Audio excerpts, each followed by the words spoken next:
मोहन तेरी ऊंची मंदिर महल अपारा। ये गीत गुनगुना रही थी जयदेव जी। जयदेव जी जो कि बंगाल के रहने वाले थे।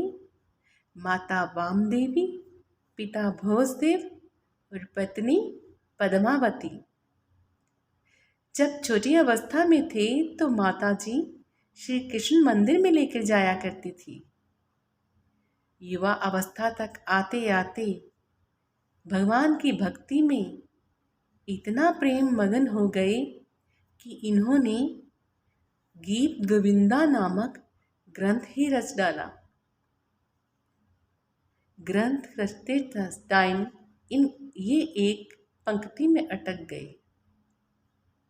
रात को जब सो गए तो श्री कृष्ण भगवान जी ने आकर उस पंक्ति को पूरा किया। सुबह जब उठे तो पंक्ति पूरी हुई पड़ी थी और सामने जो वृक्ष था उसके पत्ते पत्ते पर गीत गोविंदा की पंक्तियां लिखी हुई थी। क्या होता है कि जगन्नाथपुरी के राजा इनसे ईर्ष्या रखने लग गए। ईर्ष्यावश होकर उन्होंने क्या किया, वहां के पुजारियों से गीत गोविंदा नामक एक अपने नाम का ग्रंथ लिखवा डाला।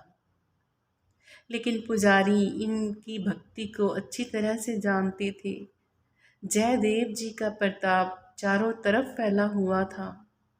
उन्होंने जयदेव जी के ग्रंथ को और राजा के ग्रंथ को भगवान की मूर्ति के आगे रखा तो भगवान की मूर्ति ने ही जयदेव जी के ग्रंथ को सम्मानित किया कि यही मानता है, इसी ग्रंथ की ही गीत गोविंदा के नाम की मानता है। जब भगवान की मूर्ति ने मान्यता दी तो राजा लज्जित हो गया और समंदर में मरने के लिए जाने लगा। जयदेव जी ने रोका तो राजा ने जयदेव जी से माफ़ी मांगी कि मैं आपसे ईर्ष्या रखने लग गया था, मुझे माफ़ कर दीजिए। और उसने अपने ग्रंथ को जल प्रवाह कर दिया। एक बार जयदेव जी जंगल से गुजर रहे थे तो कुछ डाकुओं ने इन्हें लूट लिया। इन्होंने सारा कुछ अपना दे दिया, लेकिन डाकुओं ने इनके हाथ पांव काट कर इनको पहाड़ी की एक कुंदरा में फेंक दिया। वहां से एक राजा निकले। उन्होंने देखा कि जयदेव जी गीत गोविंदा के गीत गुनगुना रहे थे, भगवान की भक्ति में थे। वो इन्हें पालकी में बिठाकर ले गए और इनके साथ प्रभु रस की भक्ति में लीन हो गए और साधुओं की सेवा में लग गए। एक दिन डाकू साधुओं का वेश बनाकर वहां आ गए। जयदेव जी ने उन्हें पहचान लिया, डाकुओं ने भी पहचान लिया। जयदेव जी ने उनकी बहुत आव भगत की कि ये सुधर जाएंगे, इनको ज़्यादा धनराशि राजा से दिलवाकर इनका ये चोरी डाका बंद हो जाएगा। लेकिन जब राजा ने इन्हें बहुत सा धन देकर भेजा, साथ में सिपाही भेजे, सिपाहियों ने पूछा कि जयदेव जी ने आपकी बहुत आभगत करवाई है, आप कौन हैं उनके? तो उन्होंने झूठ ही बोल दिया। उन्होंने कहा कि जयदेव एक राजा के पास नौकर थे, हम वहां जाते थे, इसने बहुत कुकर्म किए, राजा ने इसके हाथ पांव कटवा दिए। ये इसलिए आवभगत कर रहा था, कहीं हम इस राजा को ना बता दें। जब उन्होंने जयदेव की इतनी निंदा की, उसी वक्त धरती फट गई और वो उसमें समा गई, गर्क हो गए उसमें। जब सिपाहियों ने यह देखा तो सारी धनराशि वापस राजा के पास ले आई और सारी वार्ता सुनाई। यह सुनकर जयदेव जी अपने कटे हाथों से जोर जोर से धरती पर पटकने लगे अपनी बाजुओं को और यह देखकर राजा कहता है कि ये आप क्या कर रहे हैं। जयदेव कहते हैं कि कहीं मेरी निंदा हेतु इनका नुकसान ना हो जाए, भगवान इनको मेरी निंदा का दोष ना लगा दे। भगवान भी यह देखकर कृपा निधान दीनबंधु उनके हाथ पांव वापस दे देते हैं।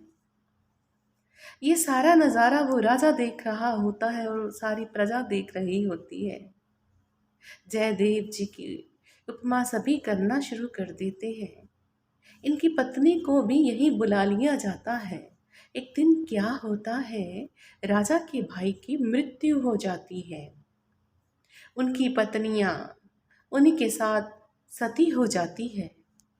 लेकिन जयदेव जी की पत्नी कहती है कि ये कैसा प्यार है। प्यार तो वो होता है कि जब पति की मृत्यु को सुने तो तुरंत मर जाए, अपने आप ही मृत्यु आ जाए। ये तो हठवश मरी है, हठवश सती हुई है। रानी को ये अच्छा नहीं लगता। वो सोचती है कि मैं पद्मावती की परीक्षा लूंगी।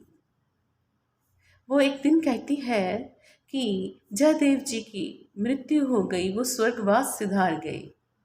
पद्मावती अंतर ध्यान होती है और देखती है कि वो तो उद्यान में ही है। वो कहती है कि वो तो राजा के साथ उद्यान में घूम रहे हैं।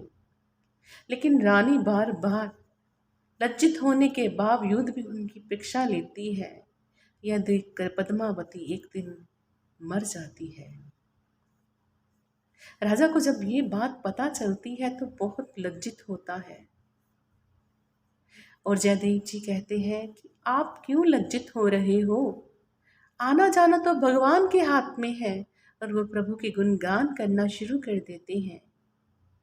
एकदम से पद्मावती उठकर बैठ जाती है। भगवान पद्मावती को दोबारा से जीवित कर देते हैं। लेकिन राजा अपनी पत्नी की मूर्खता पर लज्जित होता है और उसकी आंखें नीचे रहती है। ये देखकर जयदेव जी और उनकी पत्नी महल से वापिस अपने गांव आ जाते हैं और प्रेमा भक्ति में लगे रहते हैं। ये है परमात्मा के भक्तों की प्रेमा भक्ति की कहानी। हमारे अंदर तो काम, क्रोध, लोभ, मोह, अहंकार के वंश, हम पूरी तरह से उस प्रभु की भक्ति में लीन नहीं हो पाते। भगवान करे हमारे अंदर ये दोष है वो मालिक करें, हमें दोषों से मुक्त करें और अपनी भक्ति में लगाएं। तो कैसी लगी आपको आज की स्टोरी? अगर आपको मेरी स्टोरियाँ अच्छी लगती है तो आप मेरे चैनल को सब्सक्राइब कीजिएगा, लाइक और शेयर भी कीजिएगा। हम कल फिर एक नई स्टोरी लेकर आएंगे। ओके।